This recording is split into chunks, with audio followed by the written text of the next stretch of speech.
Naging isa na namang makasaysayang gabi para sa boxing world sa Sabado nang magharap sa ring ang rising Filipino boxing star na si Jimmy Pacquiao at ang Irish contender na si Brendan Lally sa isang inaabangang pro debut fight.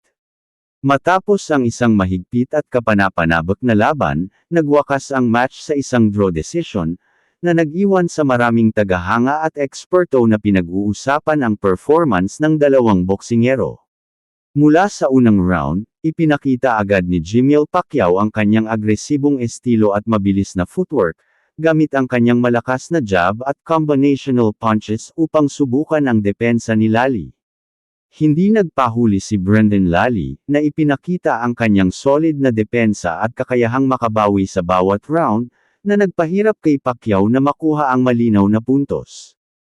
Ang laban ay puno ng tensyon at excitement, at kitang-kita sa bawat round ang determinasyon ng dalawang atleta na ipakita ang kanilang galing. Sa middle rounds, nagkaroon ng ilang highlight moments na nagpakita ng potensyal ni Jimmy bilang isang professional boxer. Ipinamalas niya ang mahusay na timing at reflexes sa pag-iwas sa mga malalakas na atake ni Lally. Gayun din, hindi rin nagpahuli si Lally, na nagpakita ng kakayahang makontrol ang tempo ng laban at mag-counter-attack sa tamang pagkakataon. Ang bawat round ay puno ng matinding aksyon, na nagbigay ng thrill sa mga manunood sa venue at sa mga nanood via livestream. Matapos ang laban, ipinahayag ni Jimmy Pacquiao na bagamat hindi niya nakuha ang panalo, natutunan niya ang mahahalagang aral mula sa karanasang ito. Laban pa rin kami, kahit draw ang resulta. Mas matindi pa ang laban sa susunod, aniya. Ayon sa kanya, ang laban na ito ay hakbang lamang sa kanyang pag-abot sa kanyang pangarap na maging isa sa mga nangungunang boksingero sa international scene, tulad ng kanyang ama na si Manny Pacquiao. Para sa mga tagahanga, ang draw decision ay nagpakita ng potensyal ni Jimmy at nagbigay ng pag-asa para sa mga susunod niyang laban.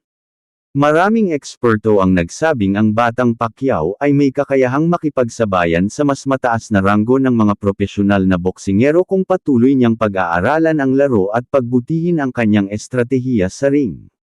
Sa social media, maraming netizens ang nagpahayag ng suporta at paghanga sa sportsmanship at determinasyon ng dalawa, at maraming debate ang na-trigger kung sino nga ba ang mas naging dominante sa laban.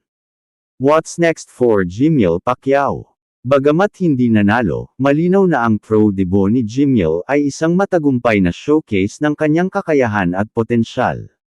Maraming boxing analysts ang naniniwala na ito ay simula pa lamang ng mas malalaking laban para sa batang Pacquiao. Posibleng makipagsabayan siya sa mas mataas na ranggo sa local at international boxing scene sa mga susunod na taon, habang pinapanday niya ang kanyang sariling legacy sa mundo ng boxing.